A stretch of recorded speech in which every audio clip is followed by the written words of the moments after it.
And where have you two been? James hasn't been pulling his weight on this part of the trip. Matter of fact, he's been using his weight with his feet up in the gunnels like that to further compromise the whole expedition.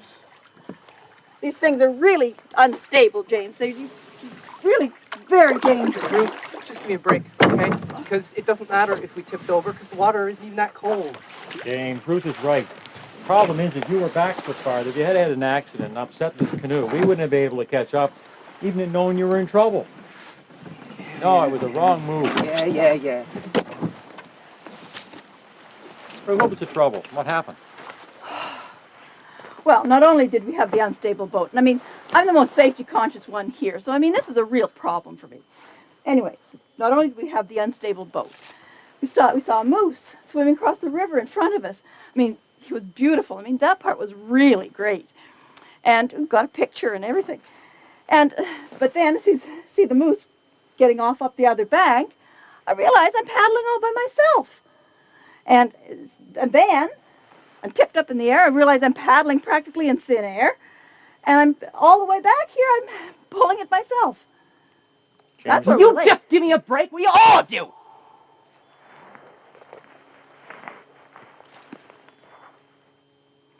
Is this what happened, James? No. Somebody have to talk to James about this.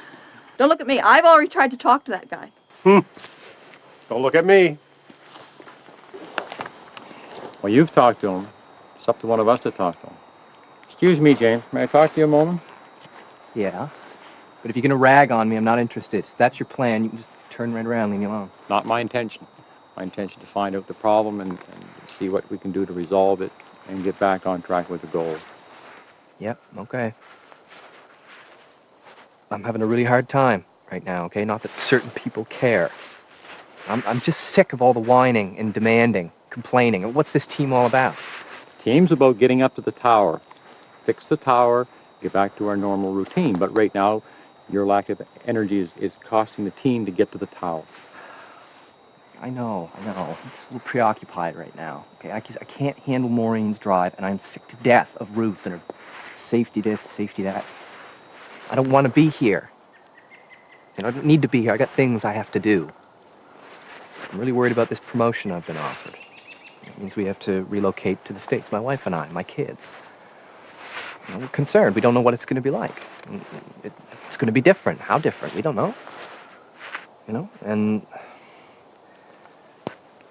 I need to be home talking with Kim about this stuff. You know, we need to go on a vacation and work this stuff out, some nice quiet golf resort somewhere. You know, the tower, bloody tower. About me. You know, what about my wife? What about my kids? We understand this. You're worried about your promotion and your family life at the time when we have to get to the tower. We have to refocus this, get back on our goals, and get back there. Yeah, well... Am I missing something? I don't know. Okay? I can't help but feel frustrated. I need to be home with my wife. She needs me, you know? Yeah, I know. Sometimes I feel stressed and preoccupied myself. But we have to work this out, get together back as a team. Is there anything I can do to help? No. Look, I'm just being difficult, man. I don't really expect any answers or help or anything. You know, but I do appreciate you listening. It's nice to be able to vent. I guess the only way I'm going to be able to get back there is if we get through this. Yeah. Okay, well, let's go find Ruth and Maureen and try and sort this out. Listen, I know you're both upset, Maureen and Ruth. You're both upset with James ever since lunch. And the moose thing was just a capper for it. And I think that we really have to deal with this. And I think the goal's still in place. The team goals are still in place. And I think we can reestablish those goals. I suppose we have to discuss that too, huh? Sure. Well, Maureen, James, like you, have left some things at home. There's problems at home that has to be dealt with. You know, we all have that. And Ruth, I think the moose thing was strictly just a diversion. It preoccupied the mind and get on. But I still believe that the team goals are still in place. We just have to reestablish and get the links back in place. And I know that I have my problems too, like all of us. I have my mother's in the hospital, and my wife's up there seeing how she's doing. I haven't got a telephone, and the check's being made. But that means that we all have that. We still have this function to do, which is get to the tower and fix it. And I think we can still reestablish our links as a team and get on with the job. What do you think? I suppose I feel better now. I guess I was only thinking about myself.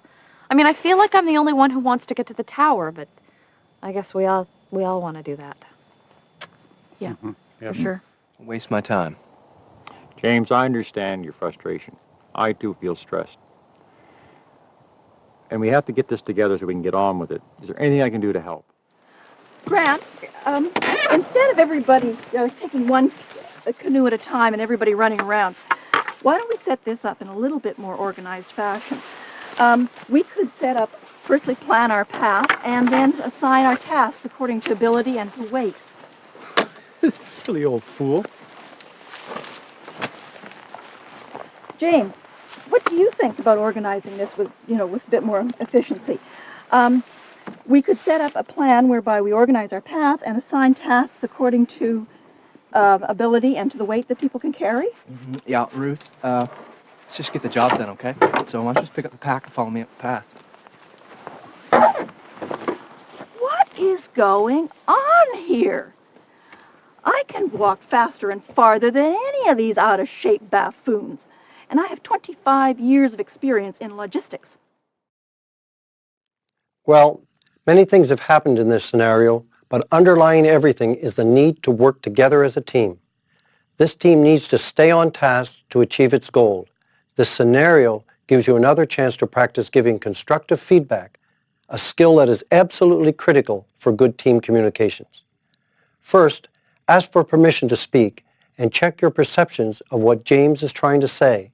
Then interpret the data provided, checking again if your understanding is correct. Express your own feelings and intentions and make suggestions to help bring the situation to resolution.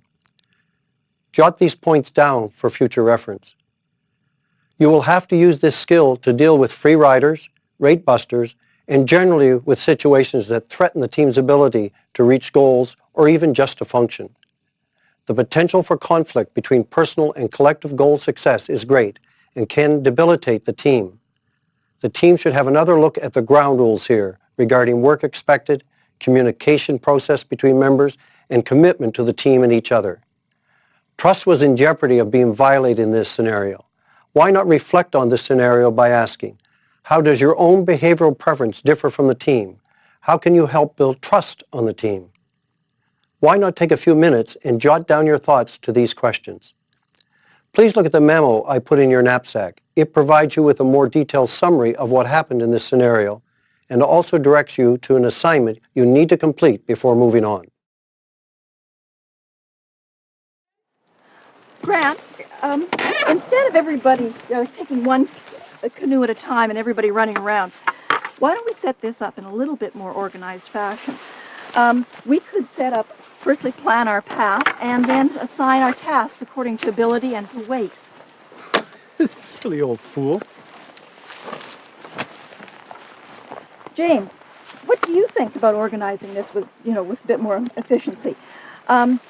We could set up a plan whereby we organize our path and assign tasks according to ability and to the weight that people can carry.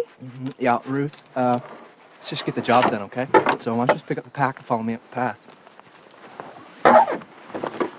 What is going on here? I can walk faster and farther than any of these out-of-shape buffoons, and I have 25 years of experience in logistics.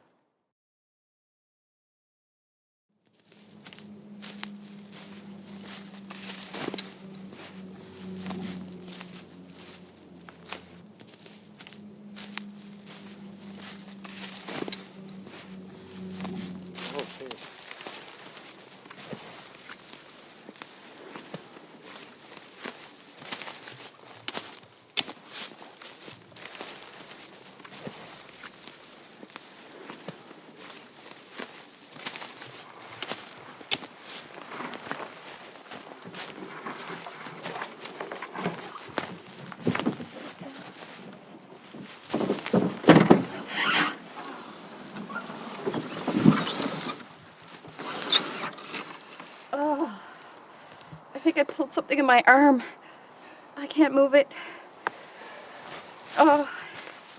Yeah, well, that's not a really big surprise, Maureen. You shouldn't have carried the canoe down by yourself. That bit was really steep. You could have hurt yourself. Well, Joe was going to help me, but he went back to get more stuff, so I just left without him. Oh.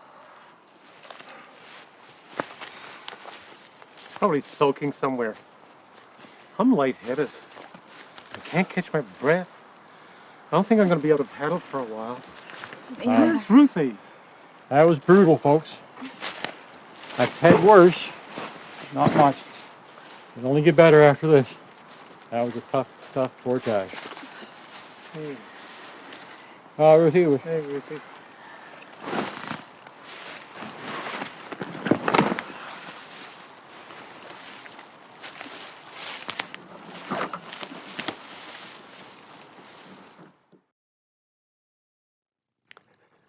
The portage was an extremely strenuous and difficult one that could have been made much easier if Ruth had have been listened to.